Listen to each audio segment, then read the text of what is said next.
Have you ever wondered why Mount Kailash, one of the highest peaks in the world, remains untouched by human feet? This question has puzzled many, and the answer lies in the intriguing mysteries that surround this mountain. Nestled in the remote reaches of Tibet, Mount Kailash stands majestically, its snow-capped peak reaching towards the heavens. This mountain is not just a geographical marvel, but a spiritual epicenter for millions around the world. In the Hindu religion, it's believed to be the abode of Lord Shiva, the deity of destruction and regeneration.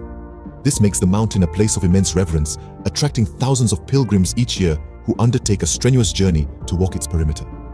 In Jainism, Mount Kailash is revered as the place where the first Jain Tirthankara, Rishabdeva, attained liberation. The mountain is also significant in Buddhism, believed to be the home of the Buddha Demchok, who represents supreme bliss.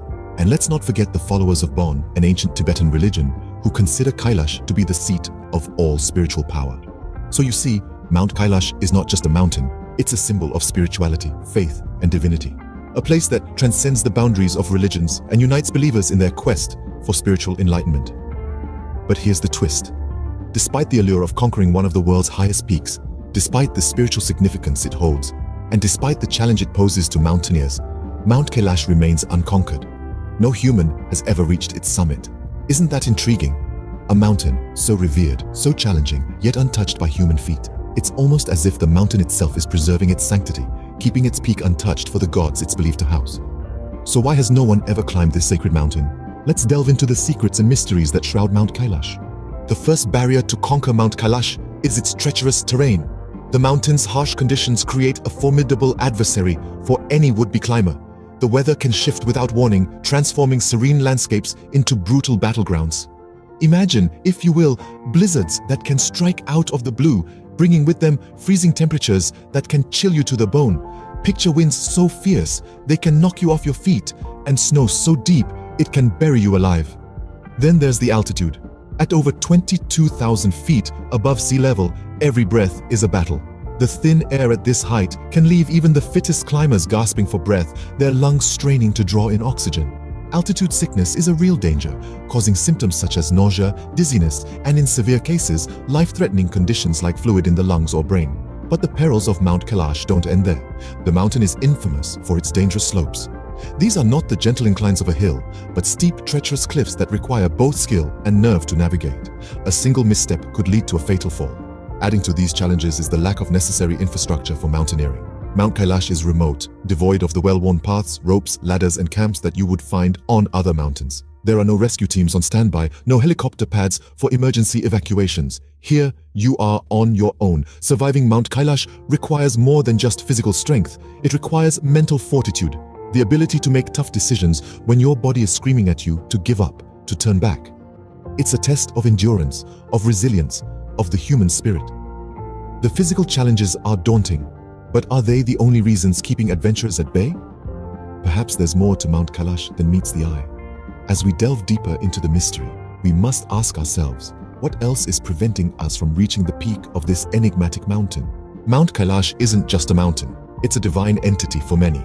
This majestic peak, standing tall in the remote corners of the Tibetan plateau, holds a profound spiritual significance that transcends geographical boundaries and cultural differences. It's not only a natural wonder, but also a sacred symbol, resonating with spiritual energies and ancient legends. In the tapestry of ancient texts and myths, Mount Kailash appears as a divine abode, a celestial mansion, a cosmic pillar connecting heaven and earth. In Hinduism, it's believed to be the home of Lord Shiva, the destroyer and regenerator of life. Buddhists perceive it as a physical manifestation of Mount Meru, the spiritual center of the universe. For the Jains, it's the place where their first prophet, Rishabdeva, attained liberation. And the Bon, Tibet's indigenous religion, revere it as the seat of all spiritual power. These spiritual beliefs are not mere folklore, they are deeply ingrained in the psyche of the devotees.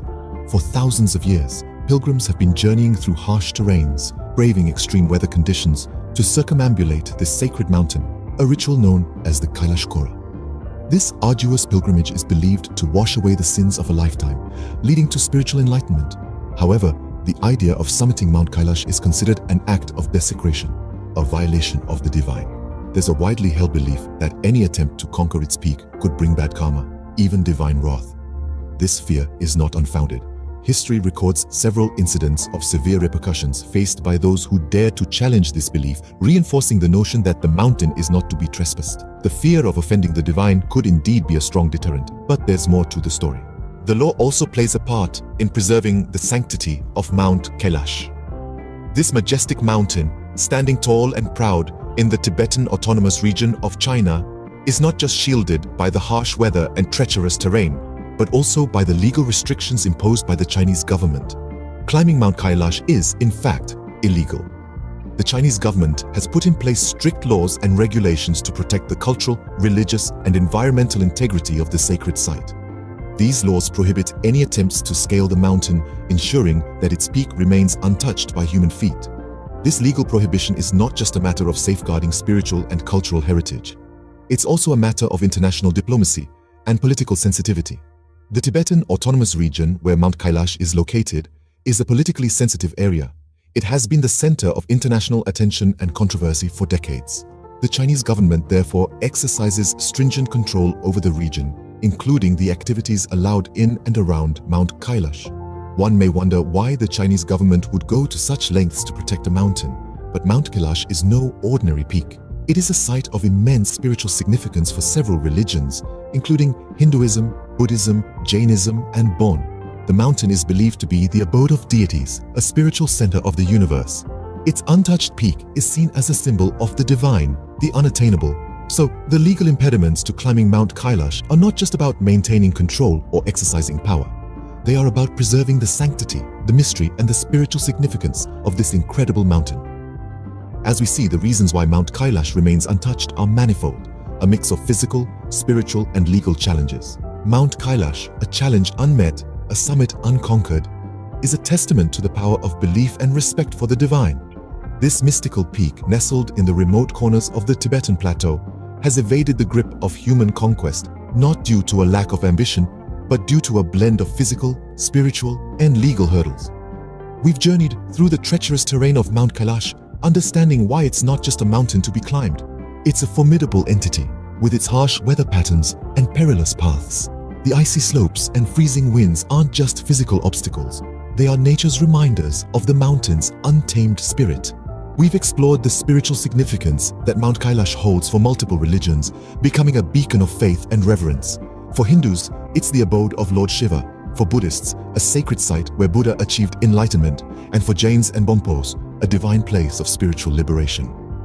The mountain, in all its majesty, is not just a geological marvel, but a spiritual symbol, a place where the divine and terrestrial intermingle. Then we unfolded the legal impediments, the international laws, and the protective measures taken by China to preserve the sanctity of this sacred peak. These legal restrictions, in a way, serve as a protective shield, ensuring that this holy mountain maintains its spiritual essence, untouched by the human urge to conquer. In the end, Mount Kailash is more than a mountain. It's a symbol of reverence, of untouched beauty, and of spiritual enlightenment. It's a testament to the power of belief, of respect for the divine, and of the human ability to appreciate nature in its rawest form. In a world where every peak is a challenge to be conquered, Mount Kailash stands as a symbol of reverence, a mystery that continues to intrigue us. As we ponder upon this untouched peak, we are reminded that some mysteries are best left unsolved, for they hold within them the power to inspire, to evoke reverence, and to reflect the divine.